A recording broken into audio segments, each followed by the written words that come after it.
الحمد للہ رب العالمین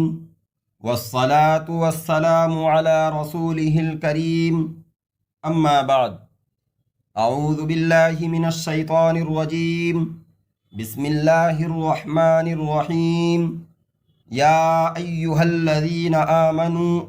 کتب علیکم الصیام کما کتب علی الذین من قبلکم لعلکم تتقون صدق اللہ العظیم۔ محترم بزرگوں اور دوستو، اللہ تبارک و تعالی نے جو کچھ پیدا کیا ہے اور جو کچھ مشروع کیا ہے اس میں حکمت رکھی ہے، اور چونکہ وہ خود حکیم ہے اس لیے اس نے اپنے بندوں کو کھیل کے لیے بیکار پیدا نہیں کیا اور نہ ہی شریعت کو فضول بنایا، بلکہ اس نے انسانوں کو بہت عظیم مقصد کے لیے پیدا کیا ہے اور ان کو بہت بڑی اور اہم ضرورت کے لیے وجود بخشا ہے۔ ان کو سیدھا راستہ بتایا، ایسے قوانین ان کے لیے مقرر کیے جس سے ان کا ایمان بڑھے اور ان کی عبادت کامل و مکمل ہو۔ اس نے ہر عبادت کسی نہ کسی بڑی حکمت کے تحت مقرر کی ہے، خواہ ہم اسے جانتے ہوں یا نہ جانتے ہوں۔ حق تعالیٰ کی بڑی حکمت ہے کہ اس نے مختلف قسم کی عبادات مقرر کی ہیں،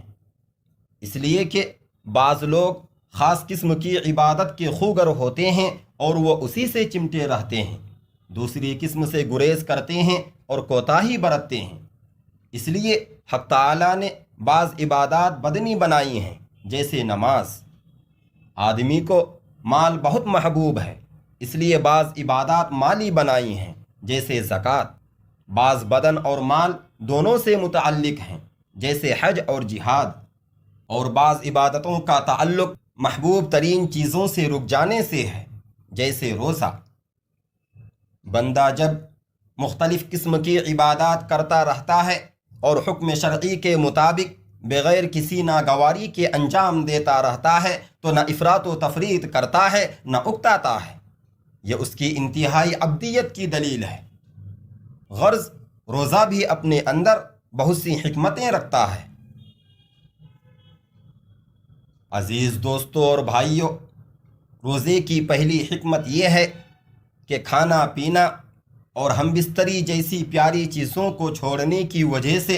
بندہ اللہ تعالیٰ سے قریب ہو جاتا ہے، کیونکہ یہ چیزیں ایمان کی سچائی، بندگی اور اللہ سے محبت کو ظاہر کرتی ہیں اور اس سے ملنے والے بدلے پر یقین ہونے کو بتاتی ہیں، کیونکہ انسان اپنی محبوب چیز کو اسی وقت چھوڑتا ہے جب اس سے کوئی بڑی چیز اس کو ملے۔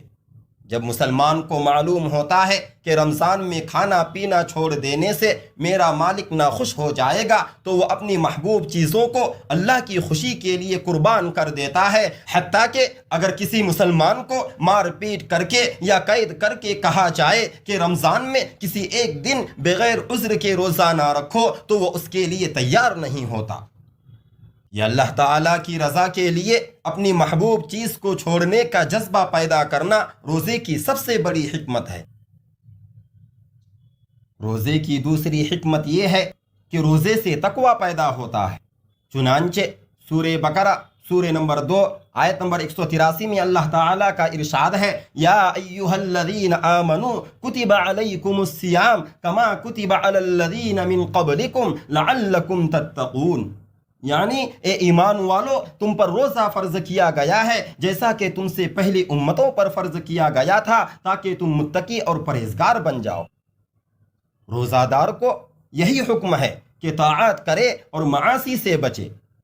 چنانچہ بخاری شریف میں حضور صلی اللہ علیہ وسلم کا ارشاد ہے کہ جو شخص روزہ رکھ کر جھوٹ بولنا بھی نہ چھوڑے اور جھوٹا کام بھی نہ چھوڑے تو اللہ تعالیٰ کو کوئی ضرورت نہیں کہ وہ اپنا کھانا پینا چھوڑ دے۔ روزے کی حالت میں جب کسی معصیت کا خیال آتا ہے تو اس بات کا تصور کر کے کہ وہ روزے سے ہے رک جاتا ہے۔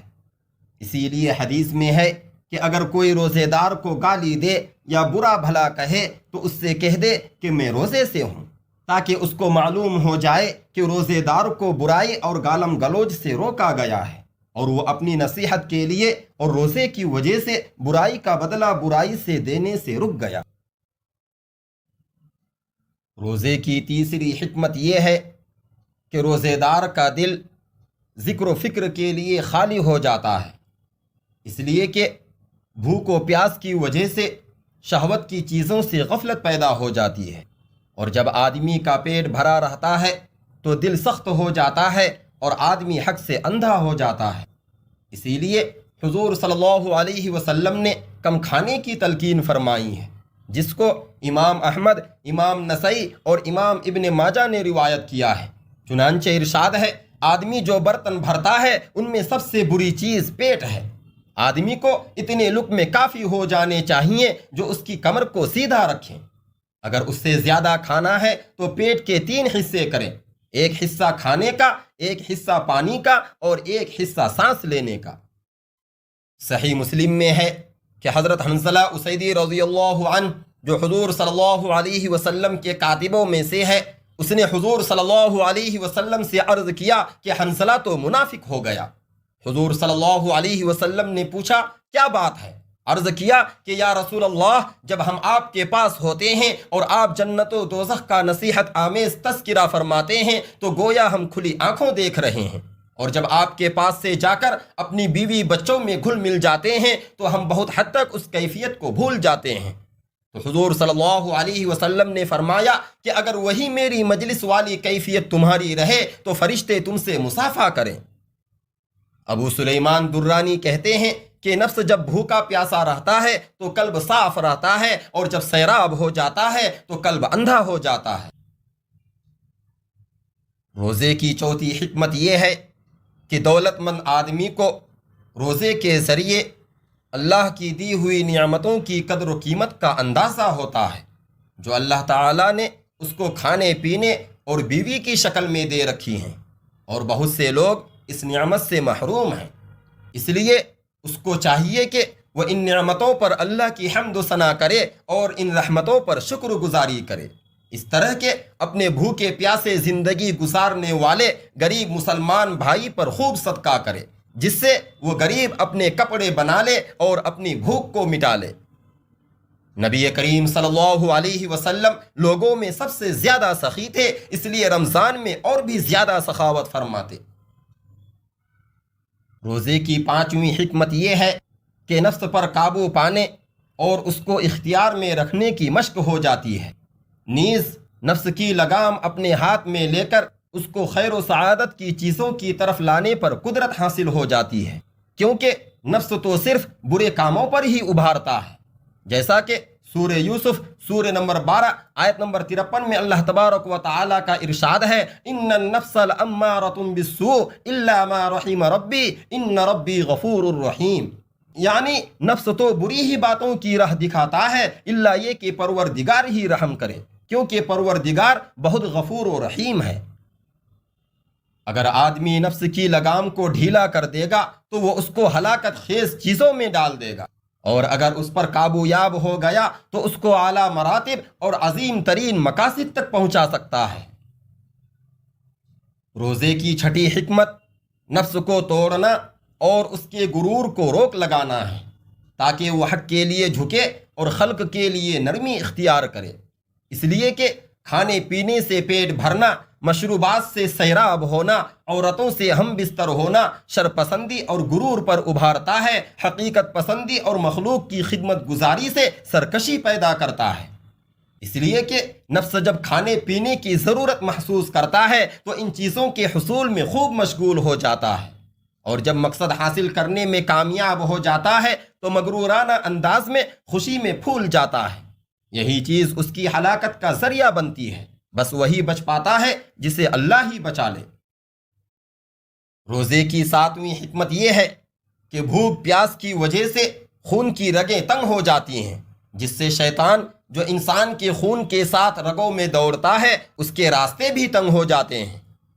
چنانچہ بخاری و مسلم شریف کی حدیث میں جناب رسول اللہ صلی اللہ علیہ وسلم کا ارشاد ہے فَتَسْكُنْ بِالصِّيَامِ وَسَاوِسَ الشَّيْطَانِ، یعنی روزے کے ذریعے شیطانی وسوسوں کو روکو۔ روزے سے شہوت اور غضب کی شدت ٹوٹ جاتی ہے، اس لیے نبی کریم صلی اللہ علیہ وسلم کا ارشاد ہے کہ اے نوجوانوں، تم میں سے جس کے اندر قوت باہ ہو تو وہ شادی کرے، اس لیے کہ اس سے بدنگاہی سے بچاؤ اور شرمگاہ کی حفاظت ہوتی ہے، اور جو شادی کی استطاعت نہ رکھتا ہو تو وہ مستقل روزے کو لازم پکڑ لے، اس لیے کہ اس سے شہوت ٹوٹتی ہے۔ روزے کی 8ویں حکمت یہ ہے کہ کم کھانے سے صحت کے جو بہت سے فائدے ہیں وہ سب روزے سے حاصل ہوتے ہیں۔ معدے وغیرہ کو کچھ دنوں کے لیے سکون حاصل ہو جاتا ہے اور سر اور جسم سے فاسد اور نقصان دہ رطوبات خارج ہو جاتی ہیں۔ اندازہ کیجئے کہ یہ حکم کس قدر تعجب خیز بلیغ حکمتوں پر مبنی ہے اور کتنی نفع بخش شریعت اللہ نے اپنے بندوں کے لیے اتاری ہے۔ اللہ تبارک و تعالی سے دعا ہے کہ اللہ تبارک و تعالی ہمیں روزے رکھ کر ان تمام حکمتوں کو حاصل کرنے اور متقی اور پرہیزگار بننے کی توفیق عطا فرمائیں، آمین یا رب العالمین۔ وآخر دعوانا ان الحمد للہ رب العالمین۔